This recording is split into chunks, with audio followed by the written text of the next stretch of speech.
Hey. Yeah. And hello, everybody, and welcome to Out Loud Interviews, where I, Rona Steinberg, get to interview actually my most favourite people, and even some of my less favourite people, because whoever strikes me as being out loud, they are the people to interview me, not me. They are the people to interview. That would be an out loud moment, not to worry. So today I have as my guest somebody who is called the Fandangoe Kid. And she's a visual artist, and she's definitely one of my most favourite people. So welcome her. She's also known as Annie. So welcome to Out Loud Interviews, Annie. Thank you so much. Thank you for having me. It's nice to know I'm one of your most favourite people. Most definitely. And I just wanted to let everybody know about the amazing circumstances under which we met. Mm. Do you remember? Yeah, they were pretty special. They really were. Do you want to say, or shall I? You say. Yeah. All right, and if I've got any of it wrong, be interesting to know if we have different perspectives. Mickey is my husband, everybody, who I speak about sometimes. Mickey and I have only very recently moved to East London, specifically Hackney. And we were trying to be very East London. And so we went out for the evening, and it was as late as 11:30 when we were wandering back up our road. And just as we were coming up the road, quite a busy, well-lit road, I saw ahead this amazing figure, this really tall lady I saw from behind, who was wearing the most amazing coat, and it's so eye-catching, you have no idea. What I noticed about her was that she was on the phone, weren't you, Annie? Yeah. You remember that bit? She was on the phone, and I was a bit worried, out loud, I was a bit worried that wasn't an entirely safe thing to do so late at night. And as we sort of overtook her, because she was busy on the phone, we overtook her, and she kind of looked at us, and I wanted to say, oh, don't worry, we're completely safe people. But we just carried on walking, at which point I heard her call us behind. And do you remember what you said, Annie? I can't remember, actually. Well, I do. Well, I don't remember the precise words, because me and Mickey are always looking for compliments, and I think you said something like, "Hi, I love your style." That sounds about right. Right. So we needed no other reason to stop in our tracks, and we had a stop and chat, didn't we? Discovered that we had loads in common, and we just got chatting, and then we became friends, and it turned out that you're our neighbour, which is amazing. Yes. And then the whole Goldie photo shoot, and all these amazing interactions. Yeah. So so everyone knows what that is. So I write for a magazine called Goldie magazine, which is a fantastic, very out loud publication, beautiful magazine, and in many senses, Annie is not just out loud; she's also gold, and she works a lot with gold and different types of colours. So I introduced her to Goldie, and then what happened, Annie? And then it was just kind of a spiral of events, and my clothing, my kind of capsule collection that I've just made, because I tend to do big installations as opposed to clothing. But I just kind of had this little launch at the end of last year, and thanks to you guys, it led to a photo shoot with pretty much all of the clothes. So it's really timely. And amazing, and the clothes look beautiful. And one thing I know about you, Annie, is that I think early on I was really attracted to style, and when I saw some of the things you did, I just wanted to wear them. But your clothes are a piece of self-expression. It's part of your art, and for me, very much an out loud expression of your art and your message. And so I'd love if you could tell us a bit more about that. Yeah, so all of the work that I do is very narrative driven. It's often involving or kind of manifested in big, large scale installations that are kind of telling stories, gathering a collective voice.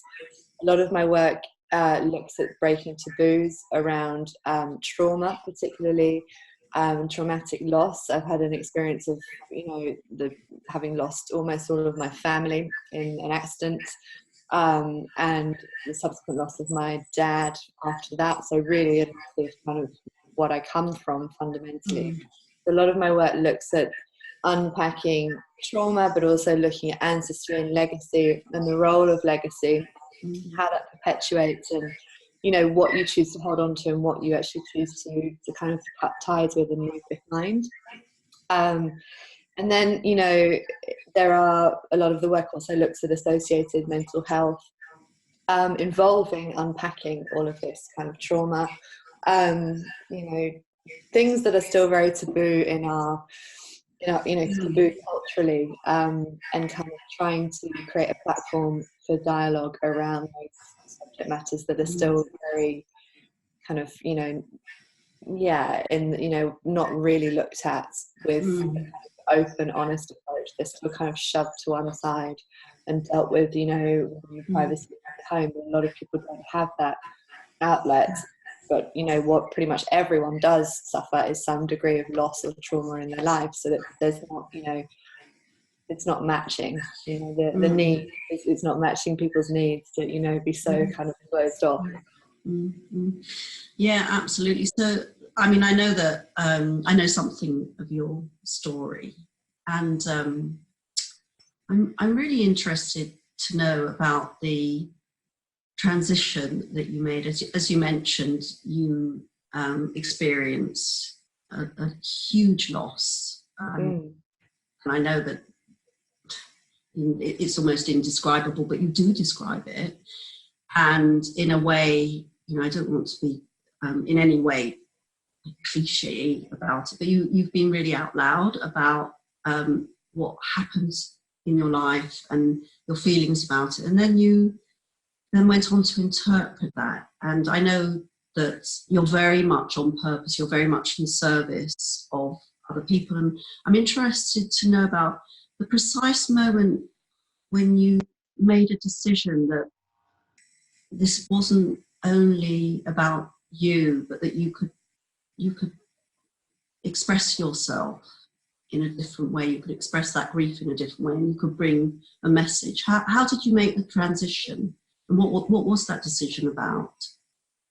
I think it takes a really long time to experience, to kind of, first of all, you experience the trauma, and you're, during this entire time, from the moment of kind of going through it to now, it's been nearly 8 years, and the kind of journey has been, really non-linear, intense, the most intense experience of my life. And having kind of come through, with some degree of clarity, is the thing that actually I'm the most proud of, that I've ever done. It's like my biggest achievement, actually, and not one that I've chosen. So I live with it. I will live with it for the rest of my life. But you do get to a point where I thought in the initial years, because I was always working, but I was very private about it. I wasn't showing any artwork to anybody for the first couple of years after this happened.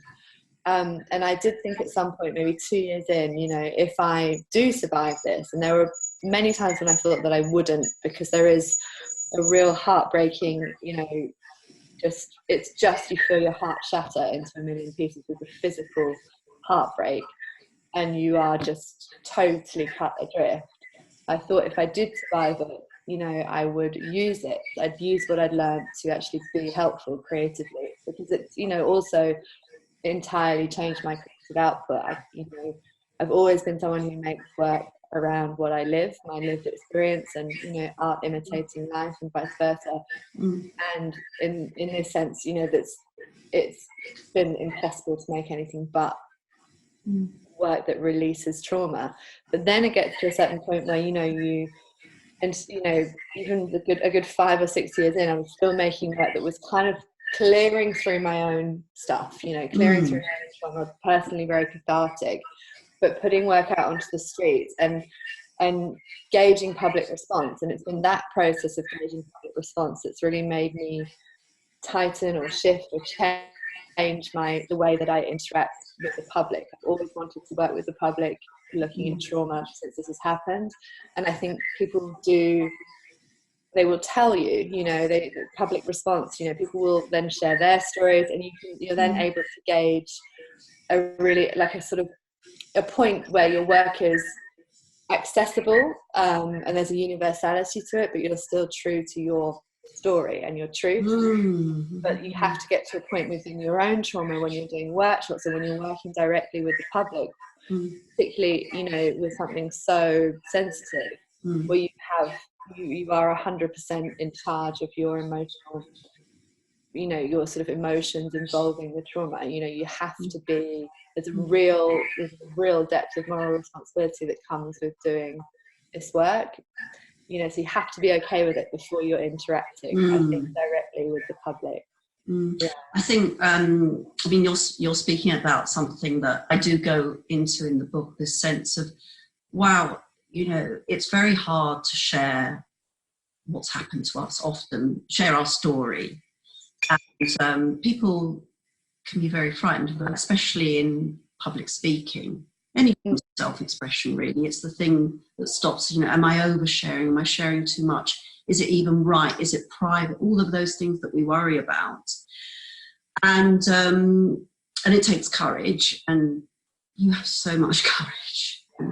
It takes courage, and also, as you say, you have to work on this for yourself, so that by the time you are able to speak about your lived experiences to people and be helpful and in service to them, you need to really have processed. It doesn't mean you processed it completely, because as you say, that's ongoing work, but you do need to process to a certain degree for yourself what's occurred for you, so that then you can be in service. Is that? Yeah, I think you have to sort of really have an ownership of your pain. It doesn't mean that I say an ownership, I think also grief and bereavement and trauma, they have their own rhythm, so they will do whatever they want with or without you. So it's almost kind of, I've had to learn to kind of like, I think there's for a long time I would be really fearful of the next wave of grief coming, so I'd really sort of try and distance myself, but also sort of see it as a bit of a demon, actually. And over the years, I've sort of really started to kind of hold its hand and just sort of make friends with it, I suppose, because then when it kind of does come, which it inevitably will, I think it will forever. I mean, even the other day, I felt it. I call it a grief wallop. It's like when you least expect it, it comes down on you. Yeah. But I think when you just sort of accept that it will be with you, it's also a measure of how much you have loved someone and been loved, then of course it's going to keep coming from time to time, and integrate it, actually, integrate it, I guess.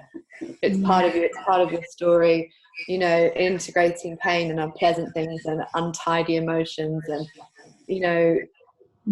ugly emotions, things that we're not supposed to kind of share or overshare or whatever, integrating them, to make them part of you.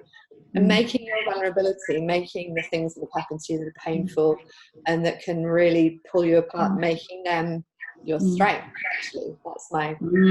Yeah, I mean, what you're speaking to is so important. I think it's the very centre of how we connect with people most powerfully, when we're prepared to reveal the parts of ourselves that normally we're told should be hidden. And I know that you do a lot of work with young people, and I was just wondering, you're so honest and you do speak to your truth. Truth is very much the forefront of what you do, isn't it? And I wonder what impact do you notice is most powerful when you work with, what the impact is, what's most powerful when you work with young people? What's different about working with young people? I think, there is, again, though, I think part of the sort of the interest in working with young people is this real vibrancy. There is a real honesty to young people, and that sort of vibrant kind of stripping away of, learnt behavior that adults have, where you will kind of learn to sort of cover up emotions, or you will learn to sort of just fit, in terms of society's norms and expectations. And whereas I think young people, there is that sort of veneer that is removed, and there is a real honesty. I mean, it was, my work with young people, particularly traumatized young people, or using art to create work that sort of really does tell their story, whatever that may be, has been as beneficial and amazing for me. It's really been a reciprocal, incredible experience working with them. I think, it must be incredible, because it's the starting point, isn't it? When you're absolutely, I mean, really, we start to put on our layers much earlier. Young people, I'm thinking, must be around sort of 17, 18 onwards. But even before then, we've started to put on loads and loads of layers, haven't we? Yeah, and I think it also depends on your particular journey and what happens to you throughout life. I think putting on these layers, if it's referring to armor as well, is really dependent on how your life pans out and things that may happen to you that are out of your control. Because I think this idea of putting on the armor and acquiring the armor is important for a certain period of time, because it does keep you safe. When you are in survival mode, you absolutely need that armor. It's a real luxury to then dismantling it. That's a luxury, that many people never get to experience. It's a luxury because, it takes a lot of time and work and belief that there's a different way of living. Can I ask you a question which is just coming up for me? I do firmly believe that the who we are, it's not random. There are all sort of clues from very early on. And I'm wondering if, when you were much younger, whether you had this desire to really share of yourself, or tell stories, or be very self-expressive. What were you like as a little girl? I think that the family environment was full of storytellers, so it was very much about who could tell the best story, actually. Really? So I spent a lot of time listening, and really surrounded by very, very big characters, not necessarily, definitely not easy characters, but big characters.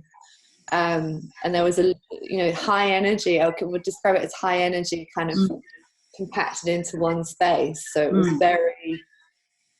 could be very volatile, but it was definitely very energetic and very, very fluid, and a lot of storytelling, and a lot of humor as well. And that's been something that's really, that's been a really key element in the sort of years of having lost family, with my sister and I, in terms of processing. There's always, and it's been a real saving grace, this sort of humor. So humor and storytelling are really key to process. And I'd love to ask you about, if it's appropriate, because I don't know if it is, I'd love to ask you about your appearance. As I said, the first time I met you, you were like, it was a dark night, you're in the road. It's very urban, our area, isn't it? Yeah. And there's a lot of pavement and bricks, isn't it? And you were this shot of colour. And that's what you're like. I mean, people can see right now, you're wearing that amazing green. Is that yourself? How do you feel about your appearance? And what do you think about it when you get ready? I think, there are many layers to it, sort of psychologically, but I think the dressing up, for one, has always existed within our family, and it was very much a joyful expression of connecting, particularly with my dad. And I was very much like, he lived in Portugal, and he would ring me up and say, I'd often go on a Friday night for the weekend, and he would say, well, what colours, what's your colour palette going to be, because I will match mine to yours. Really? Yeah, when he picked me up, and it was really playful and not vain, but just kind of fun. Yeah. We had a lot of joy, that we took in that kind of aesthetic dress up, the sort of joy of dressing up just to go out, and the ceremony of dressing up, and the experience that you might have because of that, I think, prompting people to talk and interact maybe more. But then there's the other sort of side, which is looking at armor and protecting yourself, sort of covering yourself in an armor, because that's how you choose to kind of associate or connect with the world. I think it's definitely been part of survival. There are many layers to it, some is joy and pure joy.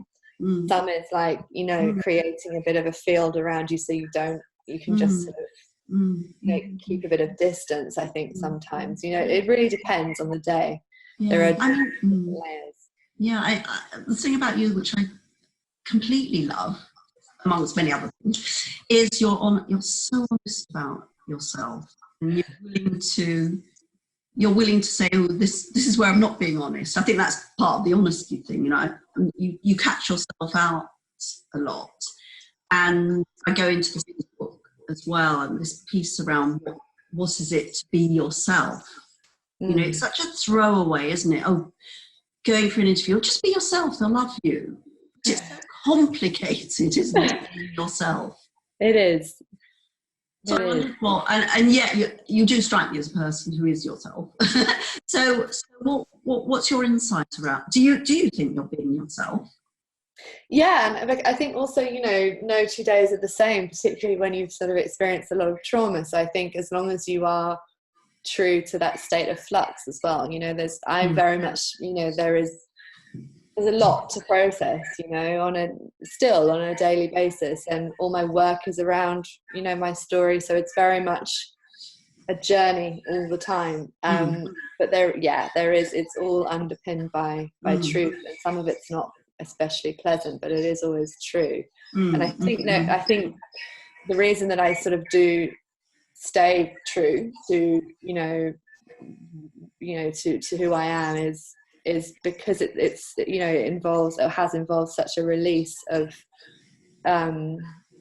it's just a release. It's kind of, it's a way of letting go of everything that's happened, just facing it head on, and doing as much as I can to unpack it, because I don't want to be a victim of it. I really agree with you. I think that when we allow ourselves to be true and honest, it's a relief, and it makes everything much more simple.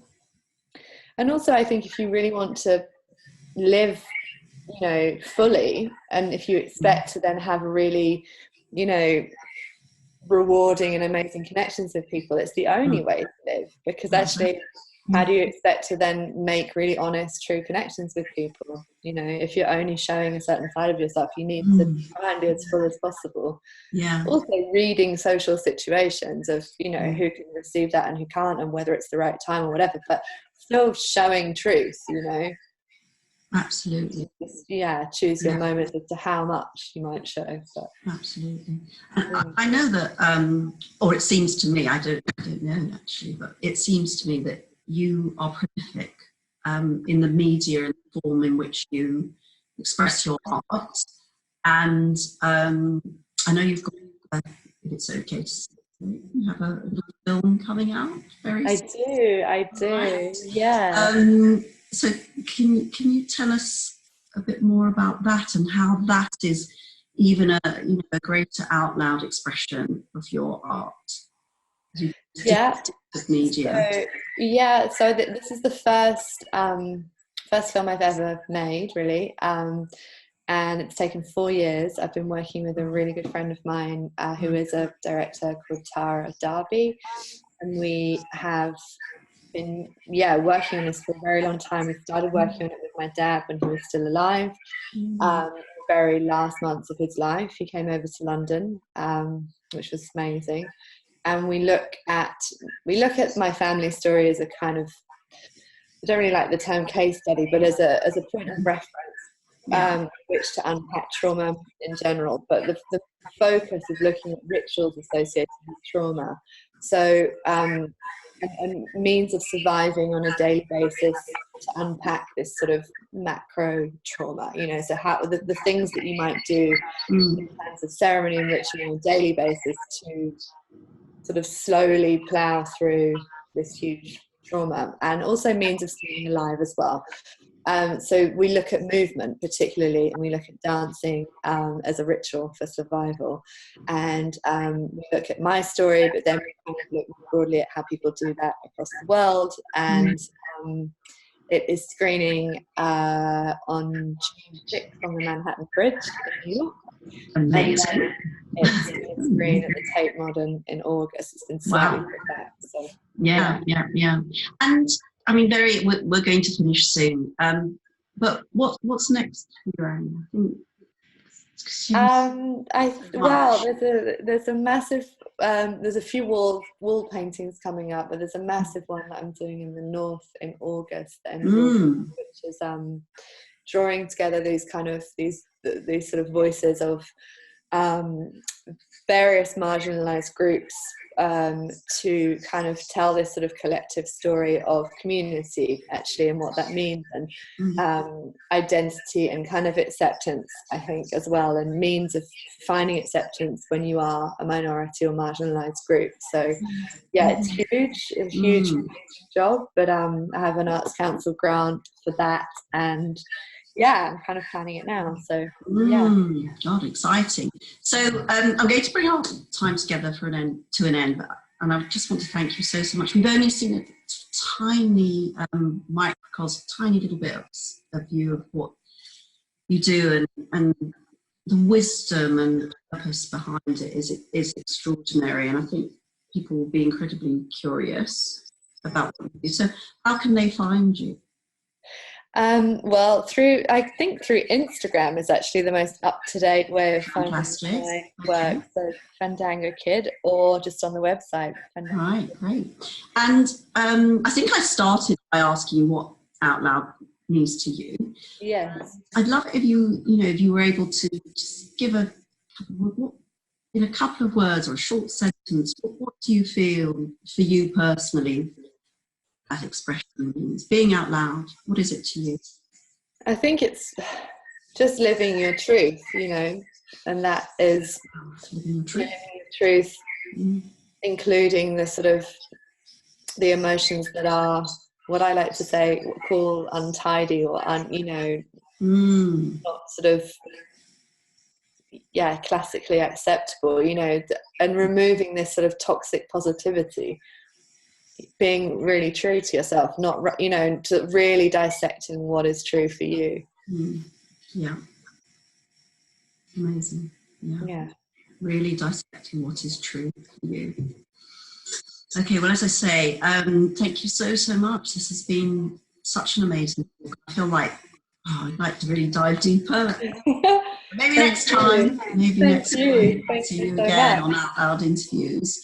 So I hope everyone watching this will be curious about the Fandangoe Kid and what you're doing, Annie, because you are an exceptional person, fascinating person with so much wisdom and experience, and can learn so much from you. And I know you're helping a lot of people find truth for themselves. So, thank you so much. Pleasure. I look forward to the book launch. Thank you. Yes, thanks for mentioning Live Out Loud, a masterclass in being yourself. It will be it's out on Amazon and in some bookstores very soon, June. So you might be watching this after that, so you will be able to find it, and details will be below on my page. Okay. Thanks so much, Annie. Thanks a lot. Bye. Thank you.